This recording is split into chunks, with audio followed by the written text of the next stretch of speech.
You could put a little battery in a colored LED. Somebody throw them out the window. Make them I was gonna say, they're easy to get. easy to recognize, but part of the center thing was, I was using digital. spiral wound tubing from 1,000-foot Yeah, just coils grade of one, right. coax. But, it's just like sonotube. Right. It's something much cheaper than the almost 50-cent piece balls. Well, I wanted to find, These are for free. center, I wanted to find something that, and, Yeah. if it goes in an article. That it's people in- can actually come People up can actually with, just get, instead of buying a without. $300 spool of coax. Right, they can just get it. Yeah, go to Costco and get some cashews or something. Well, I mean, anybody can improv that centerpiece. Oh, yeah. I don't think that's a big deal. And if you want to swap it out for something for your servo article, I mean, go ahead. I mean, No, that's what I would use for the servo. Oh, and we all want copies of that magazine to get publicly published. Oh, yeah. Sure. But, Well, if you're going to Well, first, standardize. I can't do the article till we've actually used it. I mean, Right. I can't write about something that's maybe. In great. my case, pass out some balls and have us build.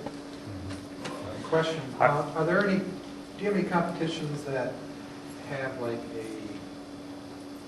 a base competition and then you can define the rules that day? And people have to like tweak their algorithm or within certain parameters? And Yeah, we then you're No, kind of we like. haven't done that. All of our competitions have fixed rules set way ahead. Now, But that's the thing that comes closest is we just picked up Robo Magellan, where the GPS coordinates are not released until half an hour. Right. That's the closest we come to that. I mean, and even then, we find people have to go back to the pit, even though they've had the rules for months, they have to go back to the pit when they actually see the contrast, like, or, they may have to physically modify. I mean, when we got to MSI, a lot of infrared people had problems because there were, hot spotlights shining down at an angle, and it would get underneath the shrouds and saturate their receivers. Or people with cameras and strobe flashing. Okay. Right. And Yeah. Steve in particular. Whereas here, there's virtually no IR source. Yes, he does. So we haven't done that yet, but I think this is a great next step for us. Picking up object manipulation, I think, will be a lot of fun. It's a lot more dynamic. I think it will play to the crowd a little better, and it's hard. Yeah, it's hard. It's challenging. Not just what, colorful. It's colorful. It's colorful for the crowd, especially, because it works just as well when it's the plain old brownish Right. MDF. It works the same, but it doesn't look the same, so.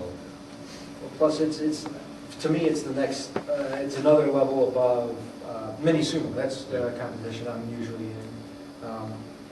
That was about the most manipulative game contest we had, and still, it was just push your opponent out the ring. So this gives you a lot more to think about. This thing is also big enough for both Lego and non-Lego. Right. Yeah, We wanted to absolutely. make it as big as we could. I think the first robots we'll see will be Lego robots. It will be. I think so, Next month.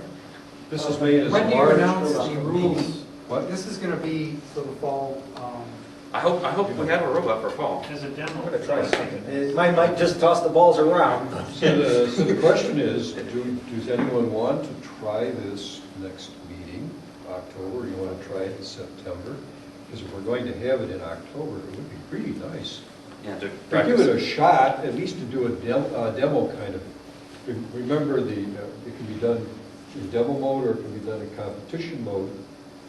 And once K-John wanted me to come up with some really simple set of rules for a really beginning basic kind of game. Yeah, that's the right So thing to do. I will, Is this- I will do that and give it to K-John, he'll give it to you, and it can be posted on Yeah. the website, and we can do that, but I'm not gonna rush if he's gonna do it in August. You know, August is a terrible time because of all the For vacations. real basic stuff. Keep it simple. Right.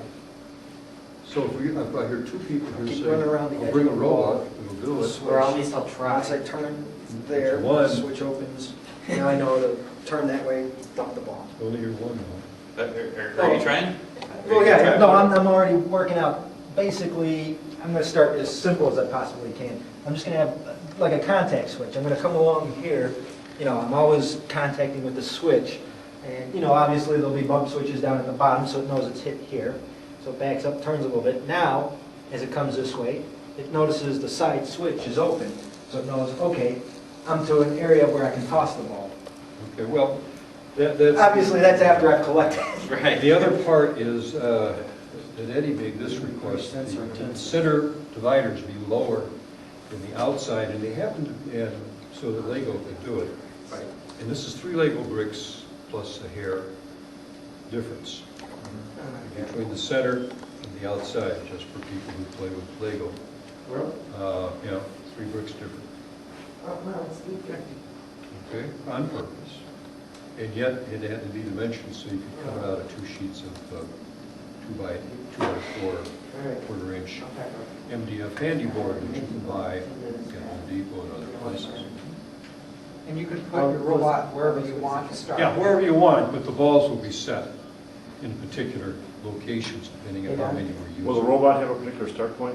I thought you could go No, to that grab. anywhere inside, any orientation. Hey, Don, do you mind, he's actually going to try to build a robot. Do we mind surrendering one ball to him? I'll Get you another bucket of balls. Give you a different one. Orange.